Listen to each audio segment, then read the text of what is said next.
Hello, good evening, and welcome to What's On. Today, we're going to be talking about a couple shows that we have watched this week. And he has one show that he watched for his anime show. Is it anime? No, it's not. Hi, I'm Michelle, and this is co host. And let's get into What's On. Hello. How are you doing? Today we'll be talking about Guardians of Justice.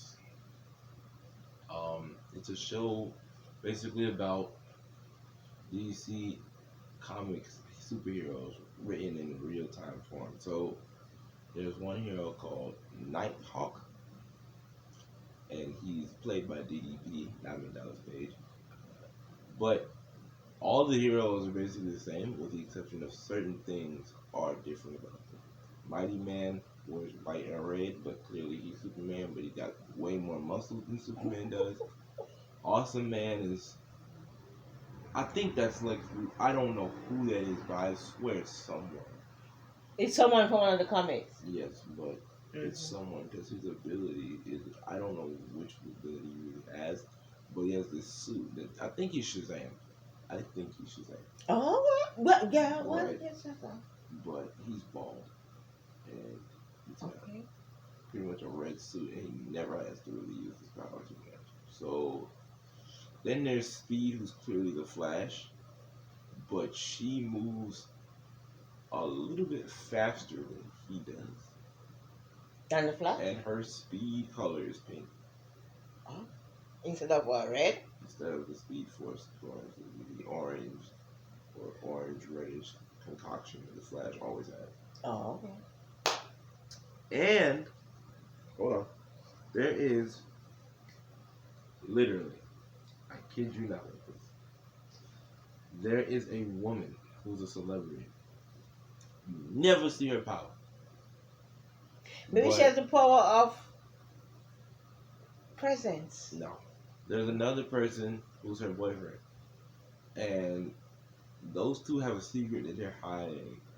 But then there's a lady whose apparent power is to seduce you.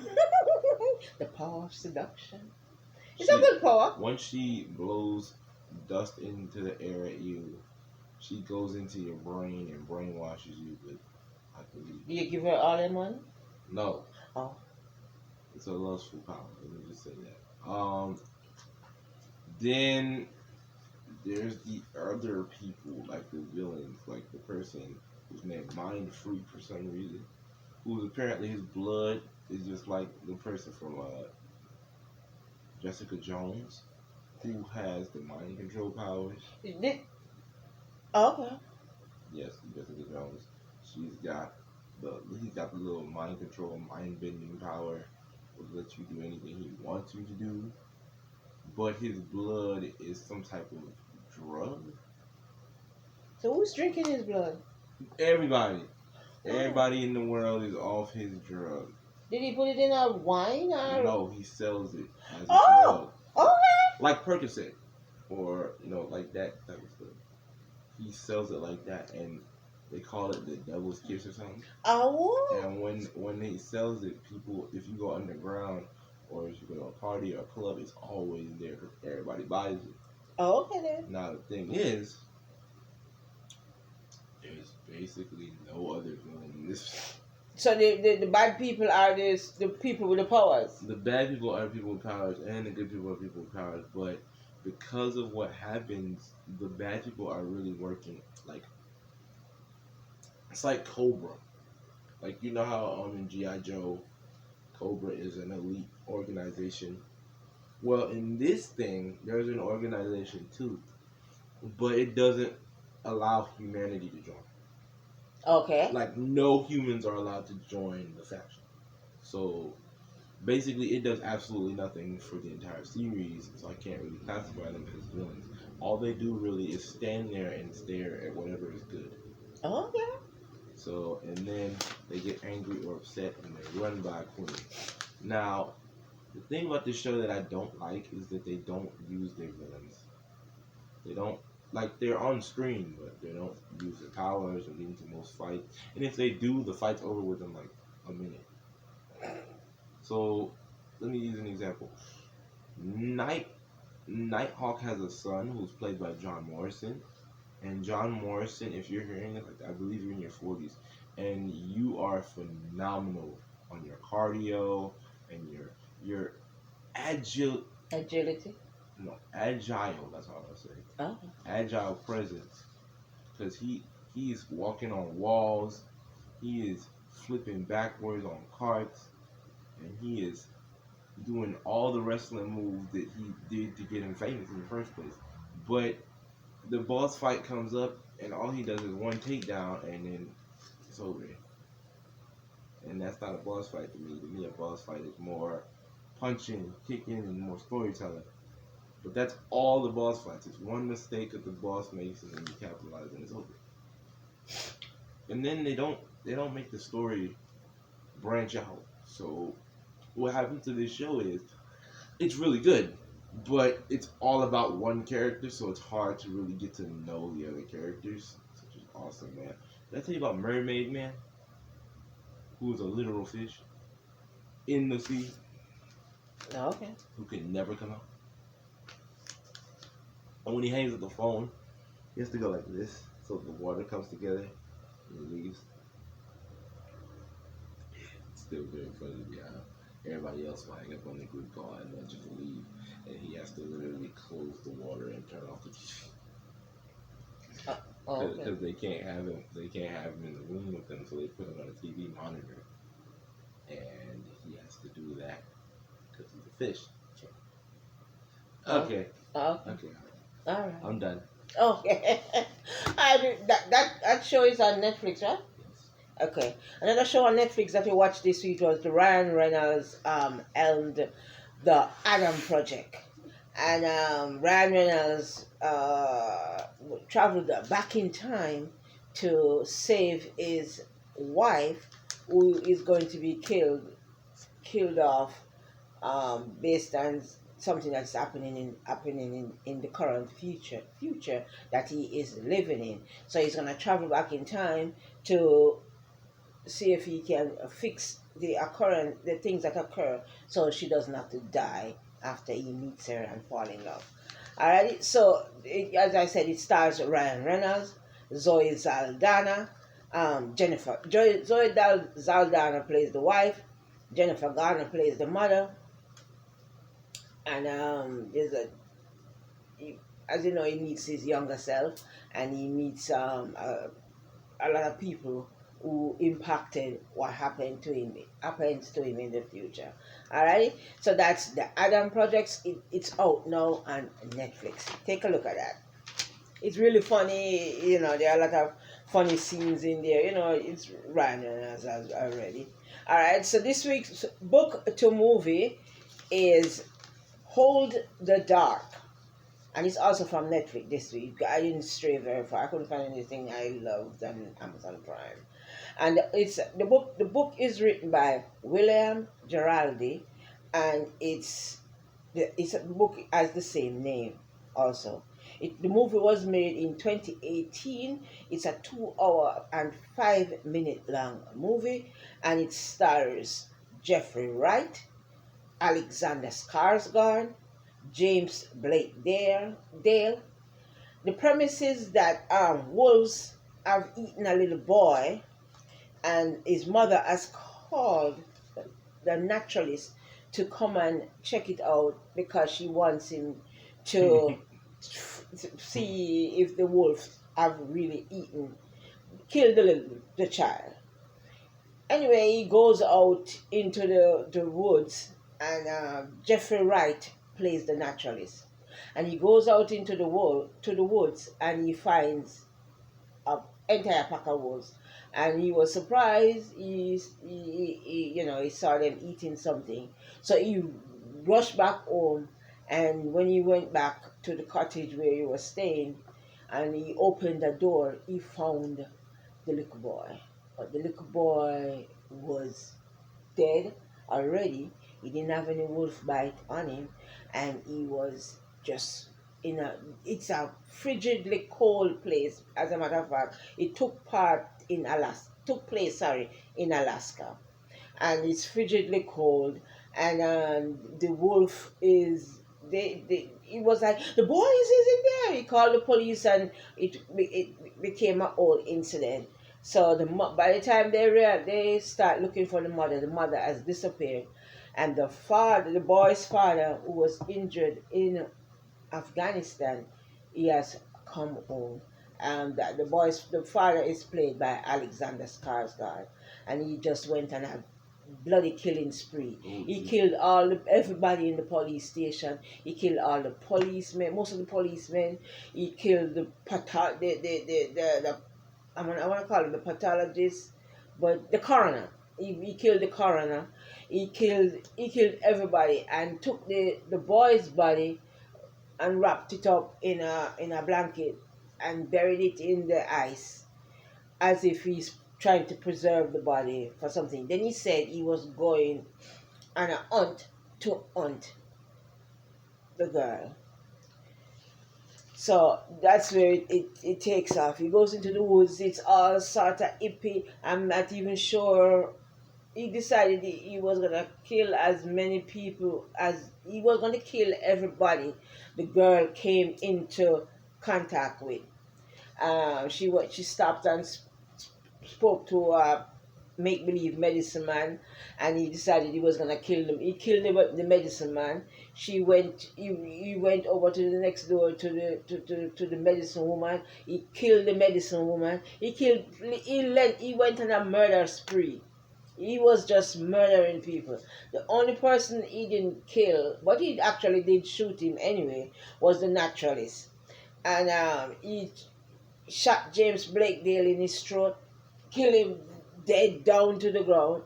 And James, the character played by James Blakedale, wife was pregnant. So that was just terrible. He's a terrible.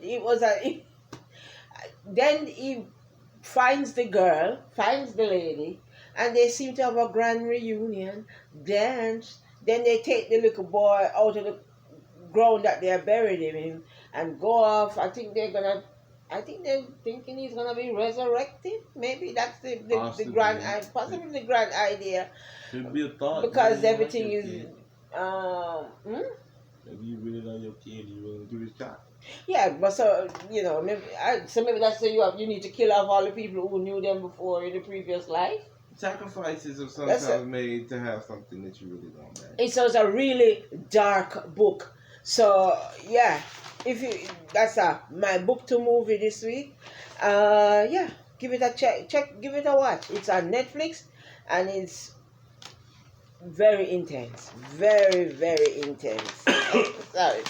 On Amazon Prime, I'm gonna give you a throwback. My throwback show this week come from our Amazon Prime. It's called Forever. It was also made in 2018. It's actually has been cancelled already, but it's 8 episodes. It stars Maya Rudolph, Kim Whitley, and Fred Armisen. It was probably cancelled because it was so slow. It was so slow, and you could almost say, I'm bored watching it. But, it's a really good little throwback show. It got some funny jokes in it. Kim Whitley is really, really good. Maya Rudolph is really good also. Fred Armisen is so ridiculous. He's just terrible. He's just a boring man all around. So, yeah, that's my Amazon Prime show for this week.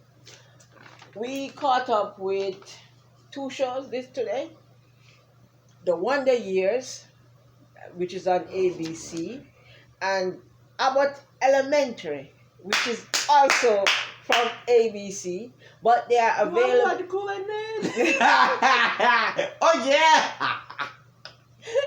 1 minute. Okay, let me finish. Let me finish telling about them. Okay. Abbott Elementary is on ABC. I think that show will be renewed. It's really, really good. It stars Quintia Brunson as Janine, Tyler James Williams as Gregory, Shirley Ralph as Barbara Howard, and Janelle James as Ava Coleman, the principal. Yeah, baby, yeah. Put that in on now. Yeah, okay. Ava Coleman, Janelle James. Ava Coleman is a stupid principal. She's the worst. I spent all $3,000 to put myself my face on the front of the school so you can say hi to me. I have been watching. Not to get it mixed up. He just watched it. Sorry, he just watched one episode. He just watched it today, right? No, he watched more than one episode because he was so into it. Like, Every time I love the janitor too. The janitor is good, right? Every time Ava Coleman, the principal, came on the stage, it's just a laugh, right? I don't know who is writing for them, but the person who is writing for, especially for her, is killing it. And trust me, she's delivering those lines with a with a straight face and and total believability. I'm telling you, she's just really, really rocking it. Alrighty, so that's Abbott Elementary. Check that out on ABC. Comes out at 9 p.m. I think it's at 9 p.m. on Monday night. Not 100% sure, but I'm thinking it's Monday night. I think so. I think it's Monday night. If it's not Monday night, it might be Sunday night. I'll try and put the information which night it comes on down the bottom. Alright, we also checked out the Wonder Years. This was set in 1968. Not for me, not happening. Oh boy. Why? It's a show about a young man who is. It's a little boy. Yes. Right. Listen, it's. I'm trying to think about a word. He's showing his life depiction. It's a little boy show of America. But listen, let's aim at what it is. It's life in America for an African American youth in 1968. This is his reality in 1968. This is the reality of this little African American boy in 1968. We had the original Wonder Years starring Fred Savage. When you saw the years based on his life, this is based on a little African American boy because we are gonna do the color thing. We have to just say that. Fred Savage is also executive producer on this. Dan Cheadle is also executive producer on this. It stars Dule Hill as the father is also a musician and a music teacher. Elissa plays Dean Williams. Dule Hill plays Bill Williams, and Saquon Seinblatt plays she plays the mother. I can't say her name, I'm sorry. It's narrated by, as I said, Don Cheadle. And 1968 would probably have been Don Cheadle's year of life, and he was in America. Sometimes when people depict the life of American, it's always from everything that is happening outside the everything else. Yes, there was the racism, the everything else, but you were living and you also enjoyed your life right where you were at that time, even with the racism and the crap that was going on otherwise. Okay, so this is his story as is. Alright, so those are the shows we watched this week. Thanks for watching, coming in with us and watching them. Check out the Abbott Elementary and the Wonder Years, both on ABC when first airing. But if you can't catch it at first airing, you can catch them on Hulu. Alrighty, be well. Anything else you want to say? Be blessed. Have a great spring break. Have a great week, everybody. See you next time. Bye.